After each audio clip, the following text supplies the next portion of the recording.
네, 할렐루야. 오늘도 하나님 앞에 예배 드릴 수 있는 것이 큰 은혜인 줄 믿습니다. 우리가 이 시간 하나님 앞에 먼저 우리 마음 올려드리며 함께 기도했으면 좋겠습니다. 이 시간 기도할 때 하나님을 더욱더 높여드린 예배가 될 수 있도록 인도하여 주시옵소서. 우리 마음 가운데 정말 좀 한 분만 기대하며 갈망하는 마음으로 예배할 수 있도록 저희 마음을 주장하여 주시옵소서. 우리의 마음을 온전히 올려드린 하나님 앞에 기도하며 나가도록 하겠습니다. 기도합니다. 하나님 아버지 참 감사합니다. 하나님 주님 앞에 예배할 수 있는 그 은혜 주심에 감사합니다. 하나님 이 시간 주 앞에 나아갈 때 먼저 우리 마음을 들며 나아갑니다. 하나님 무엇보다 살아계신 그 하나님을 더 사모하는 마음 허락하여 주시옵소서. 그 하나님을 더욱더 갈망하는 마음을 부어주시옵소서. 우리가 이 시간 하나님 한 분만을 높여드리며 하나님 한 분만으로 만족하는 충만 하나님이 될 수 있도록 인도하여 주시옵소서. 주님 그렇게 인도하여 주신 주 한 분만을 기대합니다. 하나님 오늘도 이전에 알았던 그 은혜 그 주님이 아니라 정말 새롭게 인도하실 그 은혜를 또 주님을 더욱더 갈망하게 인도하여 주시옵소서.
앞에 온전히 예배드리는 삶이 되게 도와주시고 또 말씀 선포하는 목사님 가운데 성령 충만으로 인도하셔서 담대하게 말씀 선포할 수 있도록 역사하여 주시옵소서. 우리가 주여 한번 무릎 꿇고 통성으로 기도하시겠습니다. 주여! 예, 하나님 아버지 감사합니다. 하나님 주님만 기대하며 나아갑니다. 오늘 예배 가운데 하나님 말씀을 기대하며 나아가시면 우리가 분명 말씀 감사하게 감사하여 주시옵소서. 말씀 시계 주님 믿음의 시간을 만나는 주여 하나님 말씀을 통하여 삶이 참 예배가 되는 은혜가 주님 미안해 아버지 예수님에게 보신 놀라우신 은혜를 이 시간 기대하며 나아가오니 주여 우리 모두에게 성령의 충만함으로 온전하고 감사하고 기뻐하는 예배 드릴 수 있도록 축복하여 주시옵소서. 감사합니다.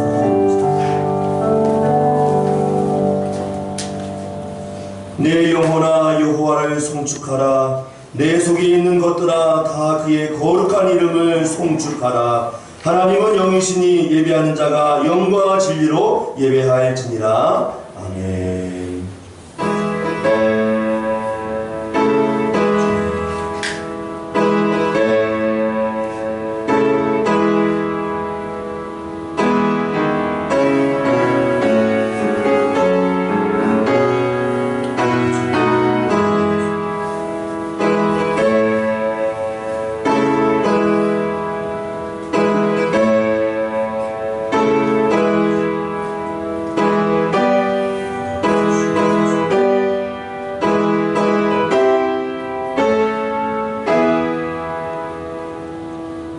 자비롭고 은혜로우신 하나님 아버지, 오늘 이 거룩한 예배 가운데 우리의 속사람이 하나님을 향하여 반응하게 하여 기쁨과 감사와 은혜로 예배드리게 하여 주시옵고, 또 우리의 그 추악한 죄악을 회개하며 용서를 구할 때에 우리 심령 가운데 하늘의 기쁨과 또 천상의 위로하심으로 이 시간 우리 심령 가운데 은혜를 베풀어 주시옵소서. 이 거룩한 예배를 주님손에 온전히 의탁하옵고 우리 구주 예수님 이름으로 간절히 기도하옵나이다. 아멘.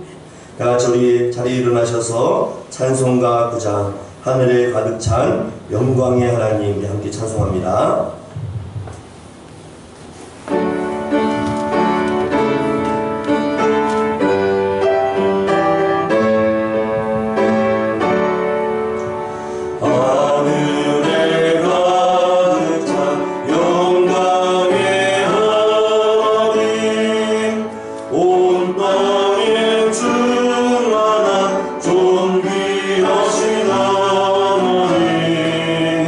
생명과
고난도 슬픔도 이기게 하시옵고 영원에 잇대어 살아가게 하소서. 우리의 사랑과 기쁨 생명의 하나님, 우리 예배를 받아주시옵소서.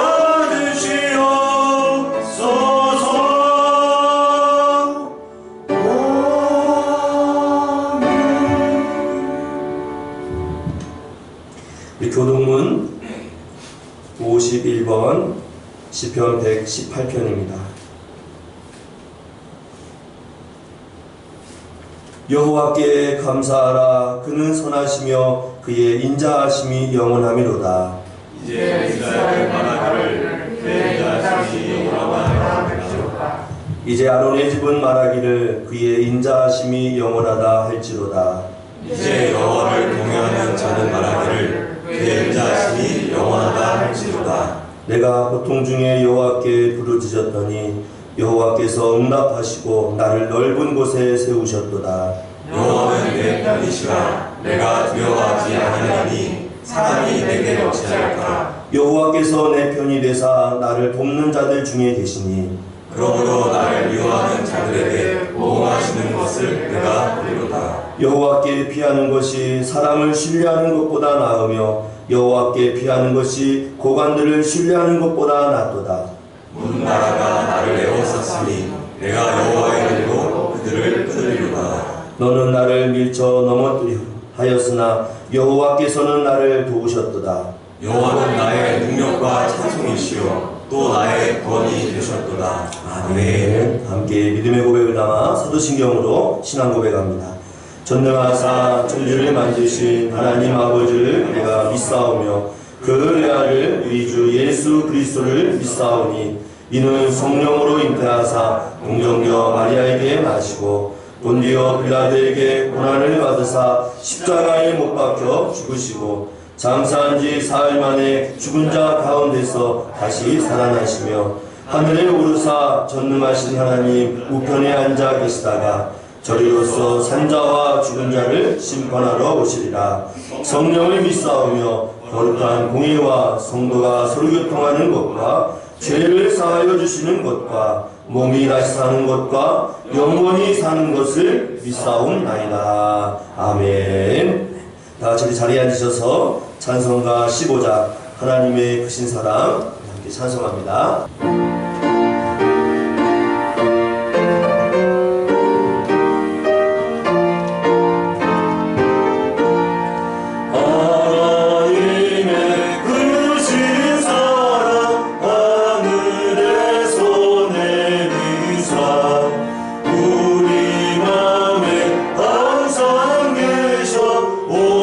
온전하게 하소서.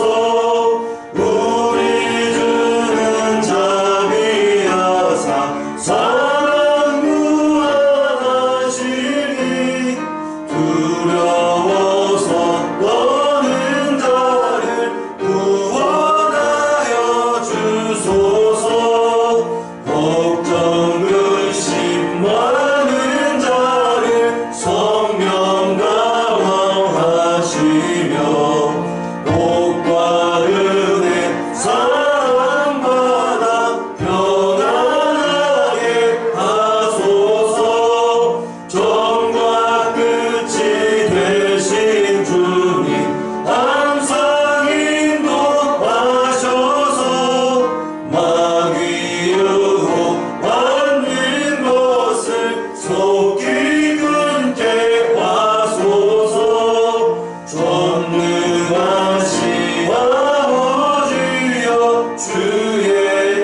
천지만물을 지으시고 다스리시는 하나님을 찬양합니다. 지음받은 저희들 전능하신 하나님 앞에 머리 숙여 찬송과 경배를 드립니다. 주께서 우리를 정하셔서 이 세상에 존재하게 하셨고 하나님의 자녀로 삼으셔서 기도하게 하셨으며 각자의 모습대로 살아가는 저희들 모두에게 주님의 눈길을 한시라도 떼지 않으셨습니다. 험한 길 곁길을 맞이하면 피할 길을 주시고 무엇이든 구하면 적절하게 제공해 주셨습니다. 주님의 굽어 살길 속에 저희들은 평안을 누리며 부족함 없이 살고 있습니다. 이러한 사실에 감사할 수밖에 없는 저희들, 주님이 영광을 향한 움직임이 멈추지 않게 하시고 주어진 환경에 최선을 다하게 하시고 부족함의 아쉬움과 원망보다는 긍정과 노력으로 개선을 이루게 하여 주시옵소서. 주님 이끄심에 승리를 이루게 하여 주시옵소서. 아버지 하나님, 주님 베푸신 새로운 한 해가 시작되었습니다. 지난 2020년 코로나19로 얼룩진 자취를 보면서 새로 주신 이 한 해를 얼마나 귀하고 소중하게 지내야 하는지를 저희들은 알 수가 있습니다. 결코 우리 힘과 의지로는 무엇 하나 해낼 수 없다는 것을 알았습니다. 절대 하늘의 권세에 견딜 수 없는 나약한 인간의 한계를 보면서 크신 하나님을 깨닫고 인자하신 주님의 은혜만이 살 수 있는 길이라 믿습니다. 올 한 해도 각자의 능력을 앞세우기보다는 먼저 주님께 의뢰하며 의지하는 삶을 살 수 있도록 이끌어 주시옵소서. 올 한 해를 새로운 승리가 시작되는 저들 모두의 초석이 되게 하여 주시옵소서. 하나님, 우리 교회 지난해 하지 못했던 여러 가지 사역들이 있습니다. 올해는 꼭 이룰 수 있도록 환경을 허락해 주시옵소서. 전도와 구제, 봉사와 교육, 절기별 행사 등 모든 교회 사역을 지켜 행할 수 있게 하여 주시옵소서. 잠시 느려지는 비대면 예배가 완전히 전환되어 성전에서의 성령 충만한 예배를 줄 수 있는 시간이 빨리 올 수 있게 하여 주시옵소서. 일상의 교회 모습으로 되돌아오게 하여 주시옵소서. 아버지 하나님, 원치 않은 질병으로 어려움에 놓여 있는 주님의 자녀들이 있습니다. 정재현 성도와 김수목 권사님, 전일숙 사모님, 이들의 병이 낫기를 저희들은 모두 간절히 원합니다. 전능하신 주님께서 깨끗이 치유하여 주시옵소서. 이전의 건강한 모습 그대로 회복시켜 주시옵소서. 불편한 육체로 인한 경제적 곤란도 주께서 해결해 주시고 다 해결하여 주시옵소서. 자세하게 알지 못한 성도들도 있을 줄 압니다. 질병뿐 아니라 여러 문수에 어려움을 갖출 줄 압니다. 그 모든 것 다 해결해 주시고 평안을 더하여 주시옵소서. 이제 목사님을 통해서 하나님의 말씀을 전해드렸습니다. 말씀 전하실 박재찬 목사님을 성령으로 이끌어 주시고 전하실 말씀이 저희 모두에게 영의 양식이 되고 이 양식으로 흔들리지 않는 그리스도인의 삶을 살아가게 하여 주시옵소서. 목사님의 성도들을 향한 기도의 응답의 권세와 말씀 증거에 의한 복음의 열매를 얻는 은혜가 있게 하여 주시옵소서. 또한 목회에 전념할 수 있도록 환경과 모든 것을 살펴주시고 그 가정과 가족들까지도 지켜보호하여 주시옵소서. 정성을 다해 드리는 이 예배 오직 하나님만 영광받아 주시옵소서. 예수님의 이름으로 간절히 기도드렸습니다. 아멘.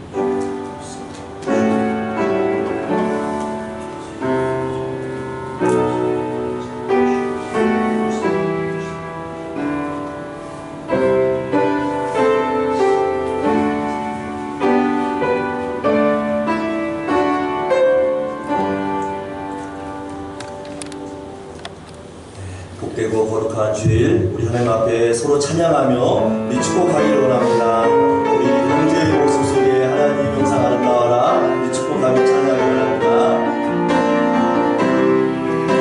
형제의 모습 속에 형제의 모습 속에 보이는 하나님 영상 아름다워라. 존귀한 주의 자녀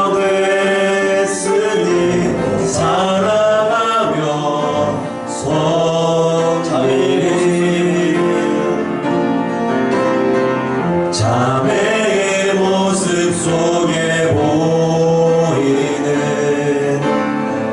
하나님 영상 아름다워라. 존귀한 주의 자녀 됐으니 사랑하며 섬기리. 우리 예배를 받으신 하나님께 영광의 박수. 우리 현장에 있는 우리 성도님들과 우리 온라인에 있는 모든 성도님들 축하하면서 우리 다시 한번 환영의 박수 한번 보내드립니다. 오늘 우리 주신 하나님 말씀 우리 함께 나누겠습니다. 빌립보서 강의로 다시 돌아와서 8번째 시간인데요. 우리 빌립보서 3장입니다. 빌립보서 3장 우리 17절로 21절 말씀까지인데요. 저와 여러분 한 절 한 절 교독해서 읽겠습니다. 빌립보서 3장 17절 말씀 제가 먼저 읽습니다. 형제들아 너희는 함께 나를 본받으라. 그리고 너희가 우리를 본받은 것처럼 그와 같이 행하는 자들을 눈여겨보라.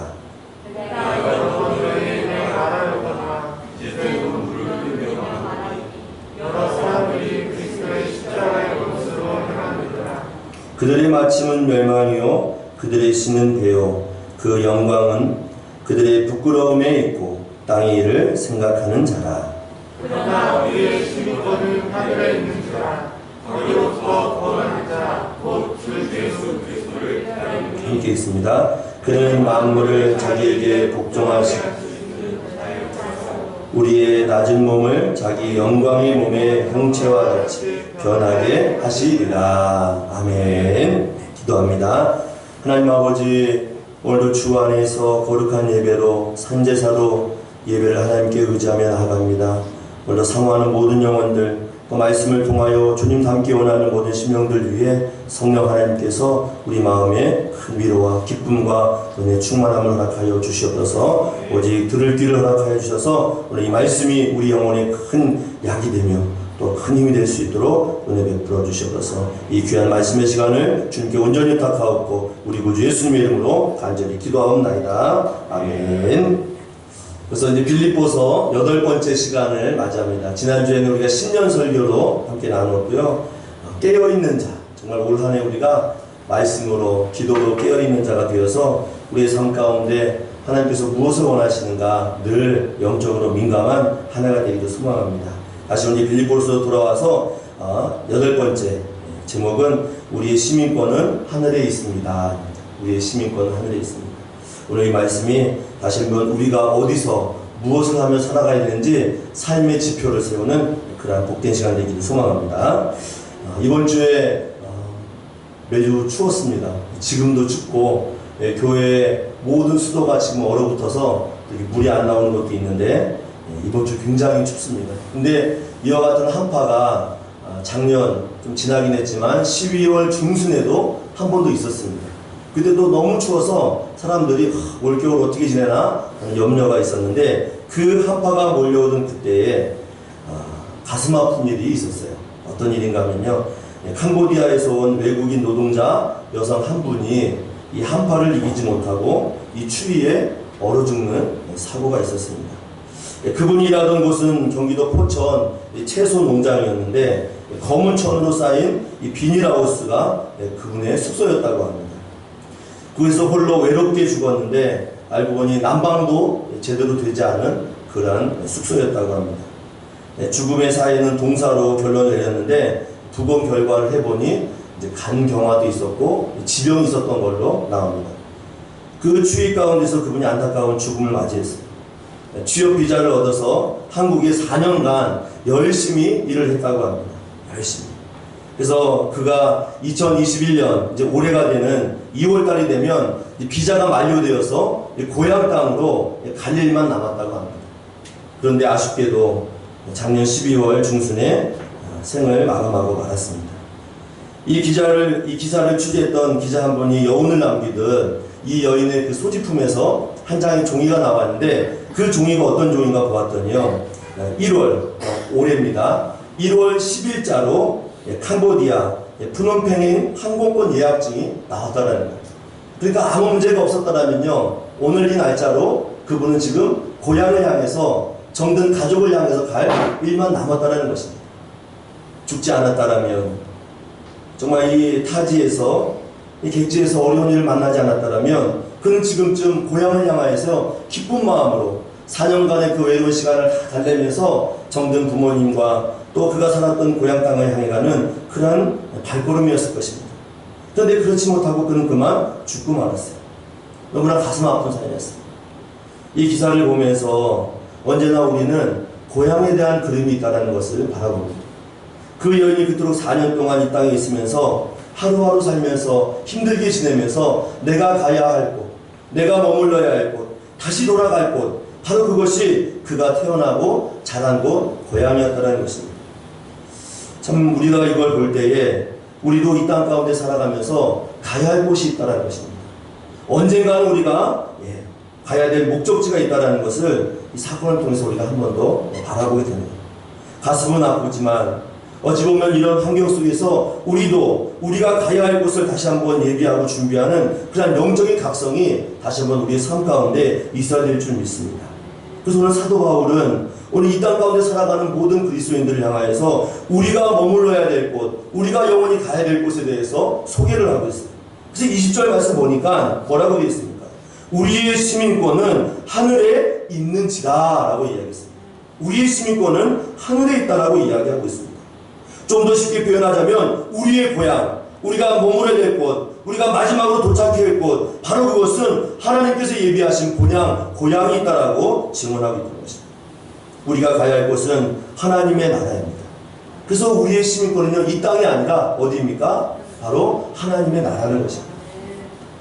캄보디아 그 여성이 이 땅에서 열심히 일해서 자신의 그 고향에 돌아갈 생각을 하면서 하루하루 견딘 것처럼 우리도 이 땅 가운데 살면서 우리가 가야 될 본향을 날마다 마음 가운데 생각해야 된다는 거예요. 그러면 우리 그리스도인들이 품어야 될 것은 바로 하나님의 나라, 우리의 시민권이 있는 본향, 하나님에 계신 그 영화로운 그 나라를 우리 마음 가운데 늘 새겨야 된다는 것입니다. 그래서 우리는 우리의 시민권이 이 땅이 아니에요. 우리의 시민권은요, 하나님 나라에 있는 줄 믿습니다. 그러므로 사도 바울이 이 시민권에 대한 이야기를 하면서 왜 이렇게 시민권을 강조했을까요? 당시 2000년 전에 로마에서는요, 이 로마 시민권이요, 엄청난 혜택을 주었습니다. 그런데 이거와 동일하게 빌립보에 사는 사람들도요, 로마 시민권을 부여했습니다. 거리는 떨어져 있지만 이미 빌립보 지역에 있는 모든 사람들은 로마 시민권을 갖고 로마인들이 살아가는 삶을 누리고 있었다는 것입니다. 알고 보니 이 빌립보 지역에는요, 로마에서 공을 세운 퇴역군인들이 이주해서 사는 지역이었습니다. 그래서 로마에서는 이 지역이 매우 중요한 요충지인 걸 알아요. 유럽과 아시아를 연결하는 다리 역할을 하는 도로입니다. 또 여기에 전쟁으로서 볼 때에 매우 중요한 요충지였기에 이 빌립보 지역을요, 유럽과 아시아를 이끄는 아주 중요한 지역으로 선정을 했습니다. 그래서 이 지역에는 퇴역 군인들뿐만 아니라 거기 사는 고위 관직도 사람들이 많이 있었어요. 그래서 그 지역을 로마인들의 그 시민권을 부여해서 빌립보, 비록 로마 땅은 아니지만 로마의 그 주둔지와 같이 빌립보에 사는 모든 사람들에게도 로마의 그 시민권을 부여했다는 것입니다. 그 당시 로마 시민권이 얼마나 위대했습니까? 좀 알아봤더니요, 로마 시민권들은요, 투표할 수 있는 권리가 있었어요. 또 공중에 나갈 수 있는 권리가 있었고, 또 법적으로 계약할 수 있는 권한이 그들에게 있었습니다. 자산을 소유할 수 있는 권한도 있었고, 또 심지어는 결혼의 권리가 있는데 로마인들끼리는요, 함께 아무런 제약 없이 결혼할 수 있고, 또 그 사이에서 태어난 사람도 로마 시민권을 부여할 수 있습니다. 다른 지역으로 마음대로 이사갈 수도 있었고, 또 때로는 본인이 죄를 지었습니다. 죄를 지었는데 로마인들은요, 함부로 고문이나 채찍질을 하지 않습니다. 반역죄를 제외하고는요, 사형을 언도하지도 않아요. 그리고 혹 로마 시민 가운데 반역죄를 지었다 할지라도요, 어떻습니까? 십자가형, 가장 참혹하고 저주스러운 십자가형은요, 로마인들에게 내리지 않았습니다. 이러한 특별한 혜택이 로마인들에게 주어졌습니다. 그래서 그 당시에 모든 사람들은 로마의 시민권만 갖고 있으면요, 한평생 그의 인생 가운데 부족함 없이 살 수 있는 특권이 그들에게 주어졌다는 것입니다. 지금 뭐 생각해보면 이 로마인들이 갖고 있는 특권이요, 지금 이 시대를 살아가는 우리에게는요, 아무런 의미가 없습니다. 우리는 지금 이것보다 더 큰 혜택을 누리고 있기 때문에. 그러나 그 당시에는요, 모든 사람들이 대부분이 종이었습니다. 노예였습니다.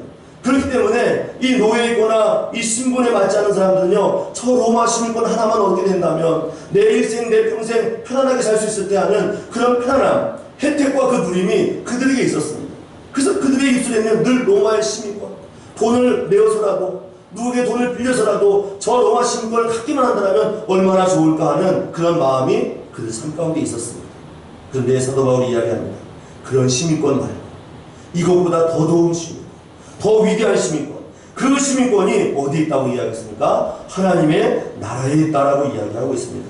그리고 하나님의 자녀들은 그 시민권을 이미 누리고 있고 받았다라고 증거하고 있다는 것입니다.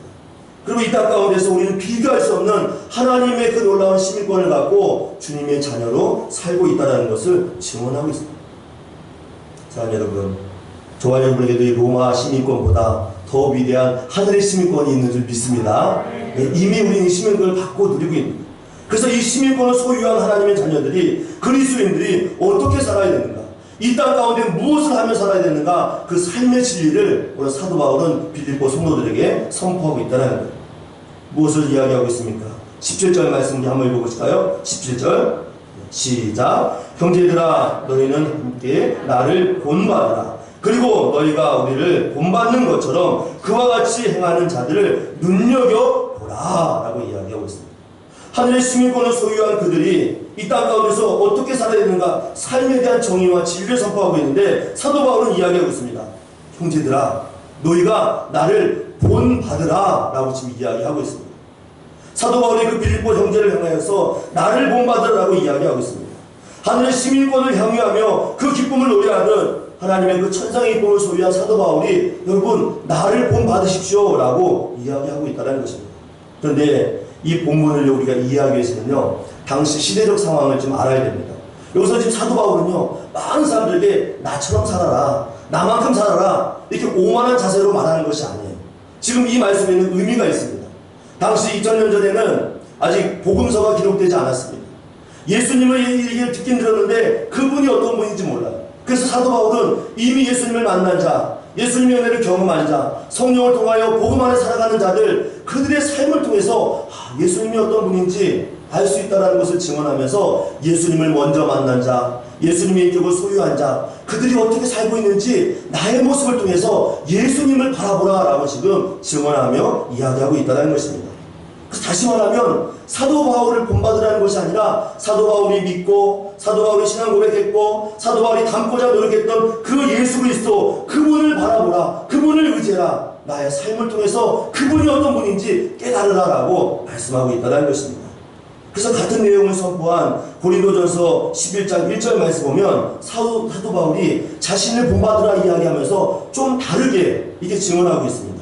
고린도전서 11장 1절 말씀에 내가 그리스도를 본받는 자 된 것 같이 너희는 나를 본받는 자가 되라 라고 이야기하고 있습니다. 주체가 누구예요? 예수님입니다. 내가 예수님을 본받고 나니 이렇게 삶이 변했습니다. 예수님의 그 은혜를 경험하고 나니 내 삶이 이렇게 변화되었습니다. 그러니 예수님 닮은 나의 삶, 나의 모습을 통해서 예수님이 어떤 분인지 여러분 예수님을 좀 바라보십시오 라고 증언하며 이야기하고 있다는 것입니다. 그러므로 실제적으로 사도 바울은 자기 자신을, 사도 바울을 본받으라는 것이 아니라 누구를 지금 본받으라는 것입니까? 예수 그리스도를 본받으라 라고 말씀하고 있다는 것입니다. 자, 여러분, 우리 주변에 많은 그리스도인들이 있습니다. 그분들의 한 사람 한 사람 모습 보면요, 무엇이 드러나야 되겠습니까? 누가 보여야 되겠습니까? 예수님만 보여야 될 줄 믿습니다. 그 삶의 증거 속에서 예수님을 증거하고 예수님을 보도록 노력했던 사람이 바로 사도 바울이었어요. 그래서 그는 예수님을 보도록 노력했던 나의 삶, 나의 영신을 바라보면서 여러분 예수님 바라보십시오 하면서 그의 모든 형제들에게 권면하며 강조하고 있다는 것입니다. 특별히 오늘 이 본받으라라는 단어 속에 이 본이라는 단어가요, 헬라어로 보니까 튀본이라는 단어입니다. 튀본, 이 본이라는 단어가. 근데 이 단어가 어디에 쓰였냐면 요한복음 20장 25절에 보니까요, 못자국이라는 단어와 동일한 의미입니다. 이 본이라는 단어와 못자국이라는 단어가. 근데 그 내용을 보니까 예수님이 부활하셔서 제자들 가운데 나타나셨어요. 근데 그 가운데 도마라는 제자가 예수님의 그 부활에 대해서 믿지 않으려 합니다. 믿으려 하지 않아요. 그러면서 도마가 뭐 어떤 얘기를 합니까? 요한복음 20장 25절 보니까 나는 예수님의 손에 난 못자국을 보아야 믿겠고 또 내 손가락으로 그 못자국을 넣어봐야 알겠고 내 손으로 그 옆구리에 손을 넣어봐야지만 난 예수님을 믿겠다라고 도마가 이야기를 합니다. 그때 그 못자국은 어떤 자국입니까? 강한 상처가 납니다. 강한 아픔의 자리입니다. 사랑의 흔적이요 헌신의 흔적이요 또 우리를 구원하기 위해서 친히 이 땅 가운데 오셔서 피를 쏟고 물을 쏟으신 주님의 사랑의 흔적이라는 것입니다. 그러면 여기서 이 본받으라니 이 못자국은 무엇을 의미합니까? 이와 같이 그리스도 안에서 헌신하고 희생하고 충성하여 얻은 사랑의 흔적 이것을 바라보면서 우리도 주님의 은혜를 바라보며 본받는 자가 되어야 될 것을 말씀하고 있다는 것입니다. 그래서 언제나 사도 바울은 이런 흔적을 가진 자였습니다. 주님의 사랑의 흔적을 가진 자였습니다. 그래서 갈라디아서 6장 17절 말씀에 그는 이렇게 고백하고 있어요. 이후로는 누구든지 나를 괴롭게 하지 말라. 내가 내 몸에 예수의 흔적을 지니고 있노라 라고 이야기하고 있습니다. 본받는 자로서 예수님의 흔적을 갖고 있고 못자국난 상처를 기억하면서 주님이 나를 위해 헌신하고 희생하셨던 그 아름다운 모습을 날마다 기억하고 있던 사도 바울의 모습 그 모습이 바로 진정한 그리스도인의 아름다운 참모습인 줄 믿습니다. 우리도 이러한 모습을 세상 가운데 드러내는 줄 믿습니다. 그래서 우리의 삶이 온전할 때에 우리의 삶이 주님 기뻐하시는 삶으로 살아갈 때에 우리 모습이 드러나는 게 아니라 예수님 믿는 사람들은 저렇구나 하면서 예수님의 은혜, 예수님의 영광이 드러나게 되는 줄 믿습니다. 이와 같이 이런 본받는 사람이 되어야 될 것을 말씀하고 있는 거예요. 그러면서 뭐라고 이야기합니까? 사도 바울은 자신만 이야기하지 않습니다. 17절 이후에 보니까 뭐라고 이야기하고 있어요? 그리고 너희가 우리를 본받은 것처럼 그와 같이 행하는 자들을 눈여겨보라라고 이야기하고 있습니다. 나뿐만 아니라 예수를 믿는 우리 또 다른 형제들을 한번 눈여겨봐라. 그들도 동일하게 주님을 본받는 자가 되어서 하나님께서 원하시는 기쁨의 삶을 살고 있다라고 증언하고 있습니다. 오늘 그들이 누구인지 나와 있지 않아요. 그러나 우리가 본문의 그 문맥을 우리가 유추해 볼 때 아마 이 본문의 그 우리들, 그들은 이전에 얘기했던 디모데와 에바브로디도를 분명히 얘기했을 것입니다. 눈물로 한 사람 한 사람을 세우고 헌신했던 디모데, 정말 자신보다 타인을 사랑했던 디모데의 그 헌신, 또 에바브로디도는 어떤 사람이었습니까? 사도 바울을 돕기 위해서 그 머나먼 여정을요 쉬지 않고 달려오고 심지어는 생명의 위협을 받았지만 끝까지 사도 바울을 돕고 또 심지어는 자기의 그 앞둔 그 상황이 그 빌립보 성도들에게 들려질까 싶어서 오히려 마음에 근심을 부렸던 사랑의 마음, 바로 이러한 마음이 그리스도의 마음, 죽음을 닮아가는 또 우리가 본받아야 될 사람들의 모습인 줄 믿습니다. 이와 같은 모습이 있어야 된다는 것입니다. 그러면서 이야기합니다. 여러 번 눈물로 이야기하면서 내가 이와 같이 여러분이 살 것을 당부하고 또 당부했다라고 18절 말씀에 기록하고 있습니다. 어떤 숫자적인 의미를 말하는 게 아니에요. 정말 여러분이 예수님을 닮고자 노력한다면, 예수님의 사랑으로 살고자 한다면 예수님처럼 흔적을 가진 자와 같이 희생하고 헌신하고 사랑할 수 있는 이러한 큰 마음이 여러분 삶 가운데 있을 것을 당부하고 부탁하고 있다는 것입니다. 그러면서 이 땅 가운데 하늘의 시민권을 가진 자가 그 믿음과 그 신앙이 퇴색되지 않고 흐려지지 않기 위해서 사도 바울이 눈물로 또 한 가지 무엇을 당부하고 있습니까? 제발 부탁하건대, 제발 간절히 간구하건대 이 땅 가운데서 그리스도의 십자가의 원수만은 되지 마십시오라고 부탁하고 있다는 거예요. 어떤 사람이 되지 말라고요? 그리스도의 십자가의 원수는 되지 말라라고 이야기하고 있습니다. 그 당시에 그리스도의 십자가의 원수가 어떤 사람이었습니까? 본인이 예수님 믿는다고 공동체에 들어왔어요. 그런데 아직 유대주의 그 율법주의를 버리지 못한 사람들이었습니다. 복음을 한 것 같지만 복음대로 살지 않은 사람들이었습니다. 예수 그리스도의 십자가를 부인하는 자들이었고 예수님의 은혜에 대해서 함부로 말하는 자들이 바로 십자가의 원수로 살아가는 자들이었다라고 이야기합니다. 그러면서 이들만큼은 본받지 말라고 이야기하고 있습니다. 이 사람들, 원수로 살아가는 이들만큼은 여러분이 닮지 마십시오라고 이야기하고 있습니다. 그리스도의 십자가를 증거하고 그 사랑 안에 머무는 그들을 본받으라 이야기하면서 닮지 말아야 되겠습니다. 하늘의 시민권을 흐리게 만들고 그 하늘을 바라보지 못하도록 눈을 가리게 하는 그 여러 가지 환경 가운데 있는 이들만큼은 닮지 말라라고 이야기하고 있습니다. 그들의 삶이 어떤 삶인가요? 아주 구체적으로 사도 바울은 이야기하고 있습니다. 19절 말씀 우리 한번 같이 읽어보실까요? 19절 시작. 그들의 마침은 그들의 신은 배요 그 영광은 그들의 부끄러움에 있고 땅의 일을 생각하는 자라라고 이야기하고 있습니다. 하늘의 시민권을 갖고 있는 자로서 그 눈이 흐려지고 또 주님을 본받아야 될 자들이 그 믿음을 잃어버리도록 만드는 그들의 그 삶 속에는 무엇이 있습니까? 그들의 그 결론적인 삶을 먼저 말하면 그들의 끝은 무엇이에요? 멸망입니다. 멸망으로 드러나고 있습니다. 예수님이 기뻐하지 않는 인생을 살아가는 자들은 그 끝은요 결국 십자가의 원수가 될 뿐만 아니라 그의 끝은요 멸망으로 끝난다는 것입니다. 또 그들의 삶 가운데는요 그의 신은 배라고 얘기했습니다. 그들의 그 배를 채우기 위해서 그들은 일평생 뛰고 달린다는 것입니다. 그래서 로마서 16장 18절 말씀 보면 이 배로 살아가는 자들이 어떤 사람인가 이렇게 질문하고 있습니다. 로마서 16장 18절 말씀에 이 같은 자들은 우리 주 그리스도를 섬기지 아니하고 다만 자기들의 배만 섬기나니 교활한 말과 아첨하는 말로 순진한 자들의 마음을 미혹하느니라 라고 되어 있습니다.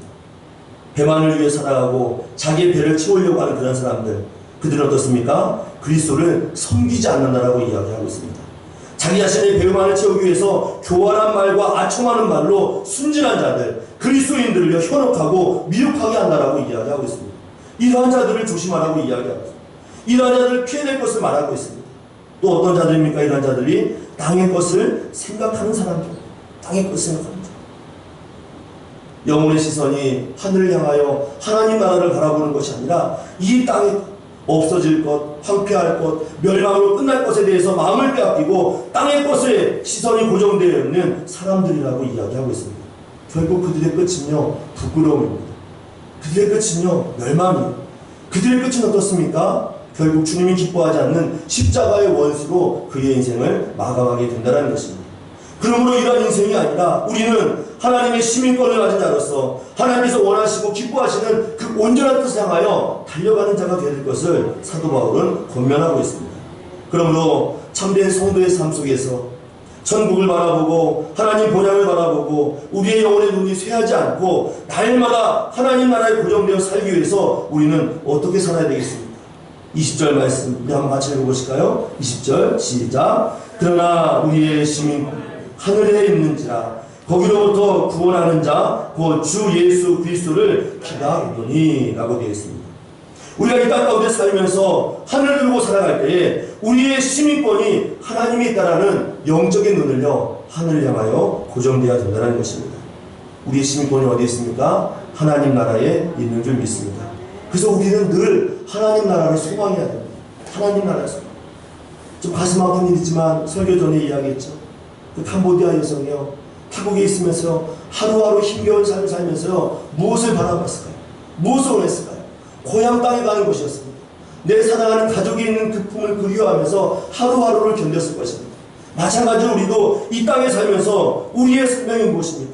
하나님의 그 나라, 우리 하나님 나라의 소망을 두고 하늘나라가 우리가 가야 될 목적지라는 것을 잃어버리지 않고 날마다 우리의 마음 가운데 하늘의 시민권자인 것을 기억하며 살아가야 된다는 것입니다. 그러면서 이 땅 가운데 사는 모든 인생은 뭐예요? 나그네와 같습니다. 잠시 있다가 잠시 머물다가 가는 그러한 나그네와 같은 것이 바로 우리의 인생인 것을 말씀하고 있다는 겁니다. 그러므로 이미 하나님 나라를 사모하여 살았던 우리의 믿음의 선배들, 이 땅이 무가치하다는 것이 아닙니다. 이 땅에 살면서도 최선을 다했고 또 하나님 나라를 향하여서 영적인 시선을 고정되어 있던 우리의 믿음의 선진들, 그들은 어떻게 사는 줄 아십니까? 히브리서 11장 13절로 16절 말씀 보니까 이렇게 고백하고 있어요. 이 사람들은 다 믿음을 따라 죽었으며 약속을 받지 못하였으되 그것들을 멀리서 보고 환영하며 또 땅에서는 외국인과 나그네임을 증언하였으니 그들이 이같이 말하는 것은 자기들이 본향 찾는 자임을 나타냅니다. 그들이 나온 바 본향을 생각하였더라면 돌아갈 기회가 있었으려니와 그들이 이제는 더 나은 본향을 사모하니 곧 하늘에 있는 것이다. 이러므로 하나님이 그들의 하나님이라 일컬음 받으심을 부끄러워하지 아니하시고 그들을 위하여 한 성을 예비하셨느니라 라고 말씀하고 있습니다. 히브리서에 이미 먼저 우리보다 앞섰던 믿음의 선배들, 믿음의 선진들은요 이 땅에 살면서 우리는 나그네야, 우리는 외국인이야, 언젠가는 본향으로 갈 자들이야 그러면서 더 나은 본향, 자신의 그 육체의 고향을 사모하는 것이 아니라 영혼의 고향 하나님의 나라를 사모하면서 하늘의 소망을 두고 한 걸음 한 걸음 믿음 안에서 살았다라고 증언하고 있습니다. 우리도 마찬가지입니다. 우리를 예비하실 본향이 있습니다. 예비할 하나님의 나라가 있습니다. 그것은 현존하는 곳입니다. 그것은 진짜로 있는 곳입니다. 그곳에서 우리를 예비하셔서 우리를 기다리신 하나님께서 영광 가운데 거하시는 것이 하나님 본향인 것을 증언하고 있습니다. 그러므로 우리는 그의 나라를 사모하는 마음으로 하나님의 나라를 마음 가운데 품고 살아가는 믿음의 결단과 고백이 날마다 있어야 되는 줄 믿습니다. 그러면서 20절 후반에 보니까 뭐라고 기록됐습니까? 거기로부터 구원하는 자 곧 주 예수 그리스도를 기다리노니라고 이야기하고 있습니다. 언젠가는 주님을 만날 그날을 소망한다는 것입니다. 그날이 올 것을 약속하며 그 본향을 품고 살아가는 믿음의 고백이 우리의 삶 가운데 날마다 있어야 된다는 것입니다. 그날을 기대해 보신 적이 있습니까? 주님을 만날 그날을 소망해 보신 적이 있습니까? 지난주에도 우리가 청지기에 대한 부분을 함께 잠시 나눴습니다. 깨어있는 자의 모습. 주인이 언젠가는 그 종들을 향하여서 상급을 베푸실 때에 잘하였다 충성된 종이라고 이야기할 때에 그 종들이 설레이는 마음으로 주인을 맞이하는 그 마음이 우리 삶 가운데 늘 있어야 된다는 것입니다. 주님께서 언젠가 우리의 삶을 칭찬하시며 잘 살았구나, 열심히 살았구나, 충성되게 살았구나 라는 그 날을 사모하면서 주님 앞에 그 설날을요 날마다 기대하면서 하늘 소망을 품고 우리는 살아가야 될 줄 믿습니다. 이러한 고백이 다시금 저와 여러분 가운데 샘솟듯 다시금 믿음 안에서 일어나기를 주님의 이름을 간절히 축원합니다. 또한 마지막으로 하나님 나라의 시민권자들이 살아갈 또 하나의 모습이 있습니다. 어떤 모습일까요? 우리 21절 말씀 우리 함께 읽어봅니다. 21절 시작. 그는 만물을 자기에게 복종하게 할 수 있는 자의 역사로 우리의 낮은 몸을 자기 영광의 형체와 같이 변하게 하시리라. 아멘. 사도 바울은 이야기하고 있습니다. 험난한 복음을 전하며 교회를 세우며 영혼을 세울 때에 마지막 그의 끝이 어떨까 하는 것은 그는 너무나 잘 알았습니다. 오늘 본문에 보니까 하늘 소망을 품고 정말 하늘의 그 시민권을 품고 살아가는 자들은 언젠가는 우리의 이 낮은 몸, 이 연약한 몸을 영광의 몸의 형체로 변화될 것이라는 소망이 그의 마음 가운데 있었습니다. 지금 우리는 연약한 몸을 입고 있습니다. 여러분의 항상 이 연약한 몸, 지금 우리가 입고 있는 육체 옷을 우리는 지금 입고 있습니다. 항상 언제 무너질지 모르는 몸. 이 코로나로 인해서 얼마나 어려운 시기입니까? 눈에 보이지 않는 그 작은 바이러스, 그게 안에 우리 몸에 들어오게 되면요 언제 무너질지 모르는 것이 바로 우리 연약한 육체입니다. 이런 몸을 갖고 있습니다. 또 어떤 몸입니까? 죄로 오염된 몸을 갖고 있습니다.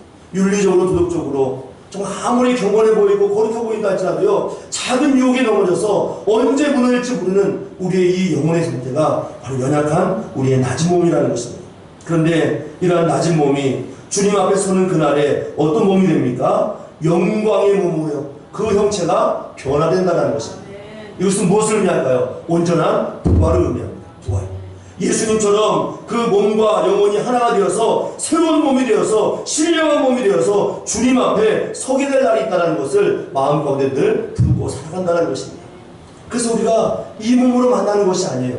우리의 몸으로 만나긴 만나지만 새로운 몸, 또 영혼이 하나가 되어서 온전한 몸과 육체가 하나가 되어 온전한 부활의 몸으로 주님 앞에 서게 된다는 것입니다. 그래서 이 구체적인 사건을 고린도전서 15장 42절로 44절 말씀에 사도 바울은 이렇게 증언하고 있습니다. 부활의 몸을 이렇게 증언하고 있습니다. 고린도전서 15장 42절로 44절 말씀에 죽은 자의 부활도 그와 같으니 썩을 것으로 심고 썩지 아니할 것으로 다시 살아나며 욕된 것으로 심고 영광스러운 것으로 다시 살아나며 약한 것으로 심고 강한 것으로 다시 살아나며 육의 몸으로 심고 신령한 몸으로 다시 살아나나니 육의 몸이 있은즉 또 영의 몸도 있느니라 라고 이야기했습니다. 다시 살아납니다. 연약했던 우리의 몸이요 다시 살아납니다.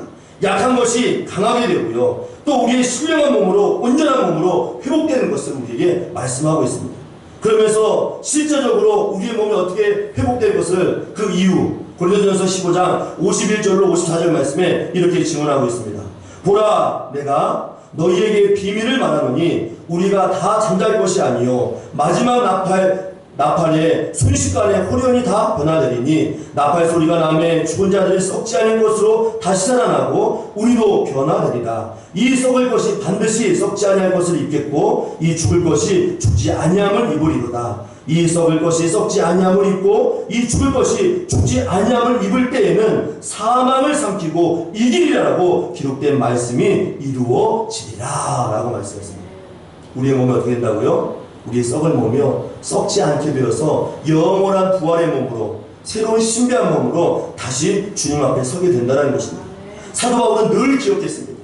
그러므로 이 육체가 이 몸이 끝나는 것이 아니라 다시 주님 오시는 그 나팔 소리와 함께 이 땅 가운데 오실 때 부활의 몸으로 영원한 몸으로 다시 살아난다는 것을요 날마다 기억하고 주님 앞에 살아갔다는 것입니다. 오늘 이 부활의 몸이 될 것을 다시 한번 믿음으로 취하시고 주님의 은혜 가운데 거하시는 저와 여러분 되시기를 주님의 이름을 간절히 축원합니다. 그 사도 바울은요 죽음이 두렵지 않았습니다. 죽음이 무서운 것이 아니었습니다. 언제나 다시 부활할 것을 믿고 주님 오시는 그날에 내 몸이 다시 온전한 몸으로 부활하여서 주님 앞에 선다는 것을 늘 고백했습니다. 그래서 고린도전서 15장 55절 그 마지막 절에 사도 바울이 이렇게 고백합니다. 사망아 너의 승리가 어디 있느냐, 사망아 내가 쏘는 것이 어디 있느냐라고 얘기합니다. 현대인 성경을 보고 더 구체적으로 이야기합니다. 죽음아 너의 승리가 어디 있느냐, 죽음아 내가 쏘는 것이 어디 있냐 하면서 죽음을 이기신 주님의 승리를 선포하면서 나도 살아나고 내 몸이 부활하여 주님 앞에 서게 된다는 사실을 날마다 고백하며 살았다는 것입니다. 여러분, 우리는 하늘의 시민권자입니다. 이 땅이 우리가 영원히 구할 것이 아니에요. 그러므로 우리는 하나님의 나라를 소망하면서 우리가 다시 부활함을 기억해야 될 줄 믿습니다. 주님의 그 오시는 그날에 주 앞에 서게 된다는 것을 우리가 마음에 품고 살아가야 될 줄 믿습니다. 우리의 믿음의 선배들은 다와 같이 이러한 믿음으로 주 앞에 살아갔다는 것입니다. 한 주간 우리의 시민권이 하늘에 있음을 기억하고 이 땅이 전부가 아니라 이 땅이 영원히 머무를 것이 아니라 하나님 나라가 우리의 본향이요 우리가 가야 될 것을 마음에 품고 정말 영원한 것들을 날마다 생각하시고 그 영원한 것들을 마음에 품고 또 주님이 부르시는 그날에 우리의 몸과 영혼이 부활이 되어서 영화로운 몸이 된다는 것을 기억하심으로 또 한 주간 어려운 상황 가운데 승리하시는 저와 여러분 되시기를 주님의 이름으로 간절히 축원합니다. 이제 우리 함께 잠시 기도하기 원합니다. 우리는 하나님 나라의 시민권자입니다. 우리의 몸이 죽고 없어지면 끝나는 것이 아니라 하나님 나라에서 다시금 죽음을 이기고 사망을 이기고 주 앞에 서게 됩니다. 이와 같이 어려운 순간에서도 우리가 이 귀한 믿음을 잃어버리지 않고 정말 하늘 소망을 두고 천국의 시민권자인 것을 기억하는 믿음을 달라고 들은 말씀을 기억하면서 우리 합심하여 한번 기도하겠습니다. 하나님 아버지, 오늘도 우리의 신앙과 믿음이 변질되거나 흔들리지 아니하도록 우리의 시민권이 하나님 나라에 있음을 기억하게 하여 주시옵소서.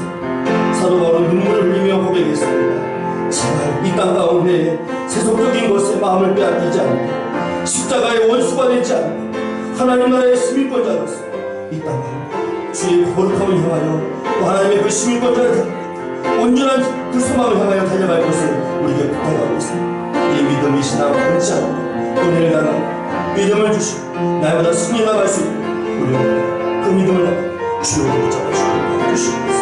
하나님의 영광과 주의 은혜가 우리 삶 가운데 이루어질 줄 믿습니다. 주님 함께 해주시고 은혜 베풀어 주시옵소서. 감사합니다.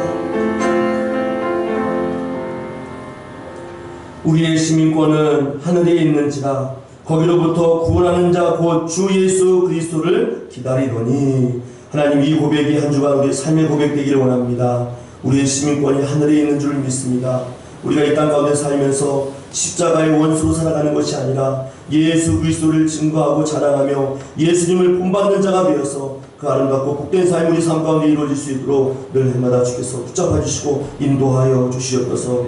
그리스도의 십자가의 은혜를 감사하고 또 본향의 은혜를 주신 주님께 감사하여 귀한 예물을 드립니다. 주여 이 예물을 흠양하여 주시고 또 이 예물이 쓰이는 곳마다 하나님의 사랑과 은혜가 증거되어 하나님의 영광 가운데 쓰임받는 복된 예물 되어줄 수 있도록 향기로운 예물 되어줄 수 있도록 우리의 예물을 축복하여 주시옵소서. 드린 손길이 있습니다. 또 드리기 원하나 드리지 못한 그 마음과 중심도 있습니다. 주께서 이 귀한 손길과 마음 다 받아주셔서 하늘의 신령한 목다의 힘주로 채워주셨고 이 코로나로 어려운 이 시대에 우리 성도들의 가정 속에 풍성한 주의 은혜와 주의 능력으로 공급하여 주시고 채워주시옵소서. 특별히 바라옵기는 육체의 고난과 질병으로 어려운 자들이 있습니다. 치유하시고 회복하여 주시고 예수 그리스도의 그 피 묻은 손, 그 못 자국난 손으로 안수하여 주셔서 모든 질병의 근원이 나음을 입고 회복되어 줄 수 있도록 은혜와 능력으로 덧입혀 주시옵소서. 마음의 고난과 어려움 가운데 있는 자들 주께서 위로하여 주셨고 다시 한번 하늘의 소망을 품고 천국 시민인 것을 기억하여 주 앞에 살아갈 수 있도록 우리 온 성도들을 축복하여 주시옵소서. 우리의 예물과 정성의 예물 주 앞에 온전히 드리옵고 우리 구주 예수님의 이름으로 축복하며 간절히 기도하옵나이다. 아멘. 이 시간 우리 함께 찬송가 182장 함께 찬송하며 우리 귀한 예물 하나님께 드리겠습니다.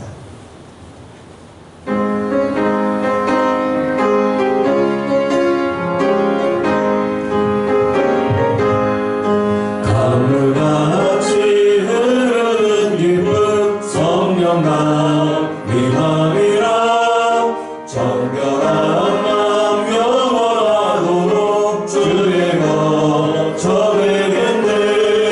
주님 주시는 참된 평화가 내 맘속에 넘치네. 주의 말씀에 거센 풍랑도 잠잠하게 되도다. 나의 생명 소생케 되는 성령이 하심이라. 모든 의심 슬픔 사라져 주의 평강 넘치네. 주님 주시는 참된 평화가 내 맘속에 넘치네. 주의 말씀에 거센 풍랑도 잠잠하게 되도다. 하늘에서 한비 내리고 햇빛 찬란함같이 우리 마음에 성령이 많이 주님 보내심이라. 주님 주시는 참된 평화가 내 맘속에 넘치네. 주의 말씀에 거센 풍랑도 잠잠하게 되도다. 생명신은 넘쳐 흘러서 마른 광야 적시는 의의 열매로 익어서 추수를 기다리네. 주님 주시는 참된 평화가 내 맘속에 넘치네. 주의 말씀에 거센 풍랑도 잠잠하게 되도다. 놀라우신 주의 은혜로 그의 얼굴 뵙겠네. 평화로운 안식처에서 영원토록 쉬겠네. 주님 주시는 참된 평화가 내 맘속에 넘치네. 주의 말씀에 거센 풍랑도 잠잠하게 되도다. 공고 말씀드리겠습니다. 코로나19 사회적 거리두기 연장으로 인하여서 다음 주까지 한 주 더 비대면 예배로 드리게 됩니다. 그 이후에는 현장 예배가 다시 재개될 수 있도록 성도님들의 기도 간곡히 부탁드리겠습니다. 우리 다 같이 자리 일어나셔서 찬양하며 주께 예배.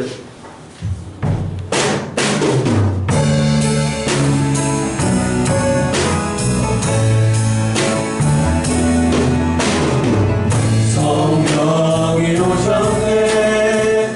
성령이 오셨네. 내 주위에 보내신 성령이 오셨네. 주의 인생 가운데 신이 찾아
성령님의 이루어졌던 교제 충만한 내주 역사하심이 하늘의 시민권자답게 예수 그리스도를 본받는 자가 되어 하루하루 주님의 그 본향을 향하여 걷기를 원하는 온 성도들 삶 위에와 이들의 가정과 일터 위에 이제부터 영원토록 함께 하시기를 간절히 축원하옵나이다. 아멘.